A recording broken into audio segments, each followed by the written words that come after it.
우주 창조의 이야기는 하나님이 요즘으로 말하면 설계사이시고 시공자가 되시고 동시에 감리가 되시는, 여러분 우리 성경에 이제 그 창조 기사에 보시면 저녁이 되고 아침이 되니 이는 첫째 날이니라, 이는 둘째 날이니라, 이런 표현이 되풀이되어 나오고 있는데, 이것은 고대나 지금이나 정상적으로 말씀을 드리면 건물을 짓는 것은 해가 떠 있는 동안만 짓는 것입니다.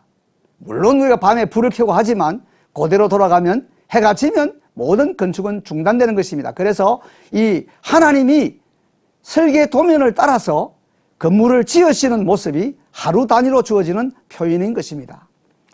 하나님이 보시기에 좋았더라. 이것은 감리의 역할이 아니겠습니까? 설계 도면대로 시공되어지고 있는지를 하루 단위로 부분 검사하고 거기에 대해서 필정을 붙이는 표현이 하나님 보시기에 좋았더라. 제일 마지막 여섯 날에는 하나님이 보시기에 심히 좋았더라. 이것은 이제 모든 부분품이 완성되어져서 하나님의 본래의 계획표 따라서 하나님의 그 지적인 설계를 따라서 완공되어진 그 모습이 하나님 보시기에 완전한 하나님의 계획에 100% 맞는 그런 아름다운 것이었다. 그것을 심히 좋았더라. 이렇게 말을 하고 있는 것입니다. 그래서 이 우리 빠라라고 하는 이 동사, 창조하신이라는 말에서 우리는 하나님의 이러한 건축학적인 하루 단위로서의 진행 과정을 보여주는 모습을 이해하게 되어지고, 여기에는 엄연히 설계 도면을 하나님이 가졌었다는 것입니다. 그래서 우리는 이제 로마서 1장에 우리가 이제 18절 이하를 보면 하나님이 지으신 모든 만물에 그 하나님의 신성이 분명히 보여서 알게 된다.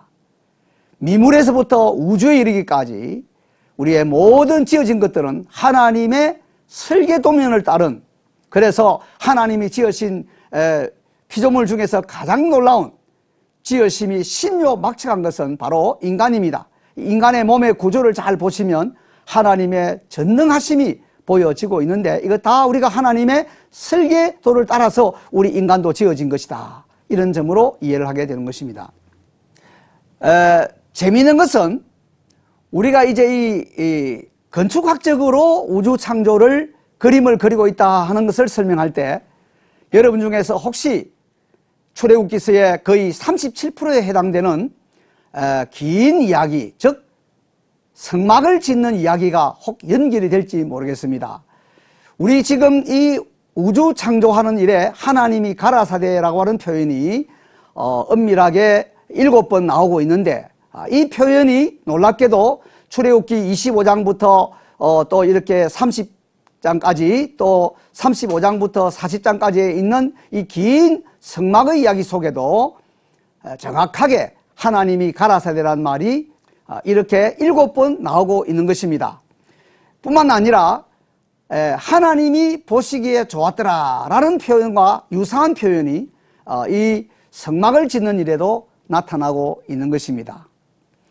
뿐만 아니라 범죄한 후에 하나님께서 이러한 우주가 죄로 말미암아 파괴된 후에라도 다시금 하나님은 아담 하와를 찾아오셔서 이 본래의 아름다움을 회복시키는 역사를 일으키셨는데, 여러분이 출애굽기서 32장, 33장을 보시면 이러한 성막의 설계 도면을 받은 후에 이스라엘 백성들이 금송아지로 우상 숭배하고 하나님 앞에 범죄하게 됐을 때 하나님이 다 진멸하신 것이 아니라 그들을 불쌍히 여기시고 다시금 회복시키시는 하나님의 언약의 회복이 출애굽기 34장부터 나타나고 있는 것을 보여주고 있습니다. 그래서 이 창세기 1장에 나타난 우주 창조는 여러모로 따져볼 때에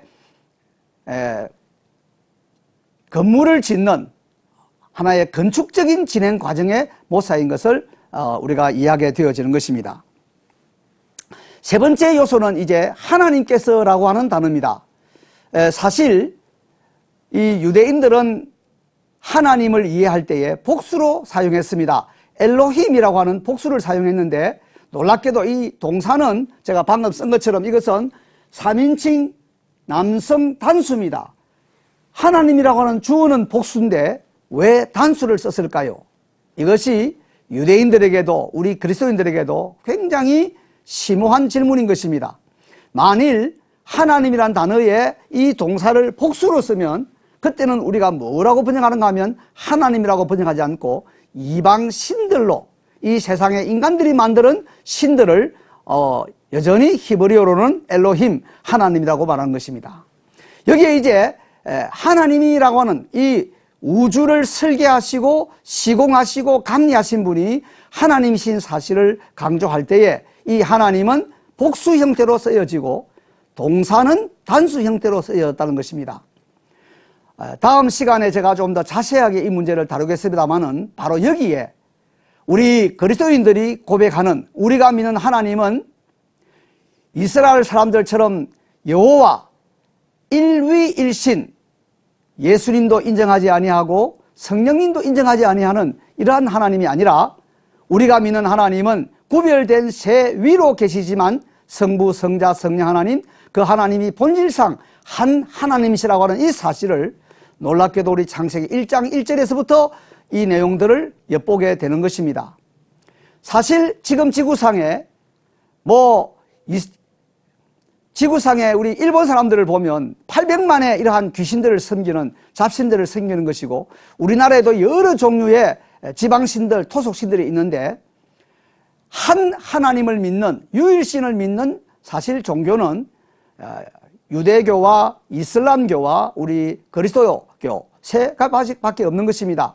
그런데 이 알라를 믿는 이슬람이나 또 여호와를 믿는다고 하는 유대인들에 비해서 우리는 정확하게 성부와 성자와 성령님의 이름으로 세례를 베풀고 아버지와 아들과 성령님으로, 예수님을 이 땅에 보내신 분은 하나님 아버지시고 저와 여러분의 죄를 대신하여 십자가에 달리신 분은 바로 하나님, 진정한 하나님이시요 하나님의 아들이신 예수님이시며, 예수님이 이루어 놓으신 이 십자가의 죽음과 3일 만의 부활의 모든 그 은혜를 우리에게 작용이 되도록 적용하시는 분은 우리 마음에 오셔서 계시는 성령 하나님이시다. 우리는 그래서 삼위일체 하나님을 분명히 믿고 고백하는 것입니다. 놀라운 것은 이 창세기 1장 1절부터 3절을 보면 하나님이라고 하는 단어가 2절에 가면 하나님의 영이 나오고 3절에 가면 가라사대가 나오는데, 이 가라사대라는 동사를 명사로 만들면 말씀이 됩니다. 여러분이 요한복음 1장 1절부터 3절을 잘 아시는 줄 믿습니다. 태초에 말씀이 계시니라. 말씀이 하나님과 함께 계셨고 그 말씀이 곧 하나님이시라. 14절에 가면 그 말씀이 육신이 되어서 우리 가운데 거하심에 그의 영광을 보니 하나님의 독생자의 영광이요 은혜와 진리가 충만하더라. 그래서 이 가라사대라고 하는 이 실체는 바로 태초부터 계신 하나님이시고 또 세상을 지으실 때에 말씀으로 지으셨는데 바로 예수님을 가리킨다는 것을 우리가 보게 됩니다. 그래서 1절에 나타나는 하나님, 2절에 나타나는 하나님의 영, 3절에 나타나는 가라사대, 이 세 표현은 이제 우리 구약의 모세 오경을 시작해서부터 점점 다양하게 살펴볼 터인데 삼위일체 하나님을 가리키는 첫 표현들로서 시작이 되어지고, 하나님의 은혜 왕국은, 그 하나님의 은혜 왕국을 설계 도면을 따라서 지으신 하나님은 삼위로 계시는 삼위일체 하나님이심을 우리가 확실하게 보게 되는 것입니다. 마지막 우리 네 번째는 이제 그 하늘들과 땅을 지었다. 그래서 하나님이 설계 도면을 따라서 지으신 것은 바로 하늘들과 땅이라고 그렇게 고백하고 있는 것입니다. 우리가 흔히 두 단어를 가지고 하나의 실체를 만들지 않습니까? 브레드라고 하는 영어의 빵이란 말과 버터라고 하는 말 두 개에다가 and를 붙여서 bread and butter 이러면 빵과 버터인데, 발음을 할 때 bread and butter 이렇게 하면 버터를 바른 빵이다 이렇게 만들지 않습니까? 마찬가지로 그 하늘들과 땅이라고 하는 그 말을 이제 우리 성경에서는 천지라고 이렇게 번역을 했는데, 이 단어는 가리키는 실체가 뭔고 하니 바로 우주를 가리키는 것입니다. 존재하는 모든 피조물들을 가리켜서 그 하늘들과 땅이다 이렇게 표현을 하고 있는 것입니다. 우리가 성경에 보면은 여러분이 십계명에 보시면 잘 아지 않습니까? 위로부터 하늘에 있는 것이나 땅에 있는 것이나 땅 아래 물속에 있는 것의 어떤 형상도 만들지 마라. 이 하나님이 지으신 피조물들을 이렇게 세 가지 분류로도 나눌 수가 있고, 여기서는 두 가지 분류로 나누는데, 여러분과 제가 이제 기억할 것은 모든 우주 만물은 하나님이 지으신 것이다 하는 이 놀라운 고백을 갖게 됩니다. 그래서 우리가 이제 창세기 28장에 가면 야곱이 아버지의 품을 떠나서 이제 76세의 노총각으로서 도망을 갈 때, 가다가 그만 브엘세바에서 떠나서 베델에 와서 해가 저물어서 이 광야에 자게 되어졌습니다. 꿈속에 하나님의 사닥다리를 보게 되고 하나님을 만나게 되었습니다. 그때 뭐라 그랬습니까? 여기가 하나님의 전이요 하늘의 문이다. 하나님이 여기 계시는 것을 내가 알지 못했다. 그래서 그곳 이름을 베이트엘, 하나님의 집이다, 즉 성전이라는 개념을 말을 했습니다. 출애굽기 3장 5절에 가면은 또 모세가 하나님께서 말씀하시기를 네가 선 땅은 거룩한 땅이니 너 발에 신을 벗으라. 그래서 오늘 여기를 사는 저와 여러분이 그것이 화장실이든 그것이 자동차 속이든 그것이 시장통이든 우리가 있는 그곳에 하나님이 계신다고 하는 인식을 가지면 바로 그곳이 성전이고 그곳이 거룩한 땅인 것을 우리가 알고 그러한 믿음의 삶을 살아가게 되는 것입니다. 오늘 우리는 이 짧은 한 구절 속에서 태초에 하나님이 천지를 창조하시니라, 그 왕국의 시작에 있어서 하나님이, 삼위일체 하나님이 온 우주를 설계 도면을 따라서 잘라서 모양을 만들었다고 하는 이 내용은 바로 하나님의 은혜 왕국에 대한 빵빠르가 되어서 성경 전체는 하나님께서 죄인된 우리들을 정말 예수님의 의와 생명으로 구원하셔서 이 땅에서부터 하나님의 나라가 심령에, 우리 가정에, 우리 교회에, 우리가 사는 지역사회에 임하고 더 나아가서 영원히 거할 새하늘과 새 땅, 저 하늘나라에서, 하늘의 왕국에서 예수님과 함께 영원히 왕노릇하는 삶을 기대하게 되는 것입니다. 오직 복음, 오직 믿음, CTS.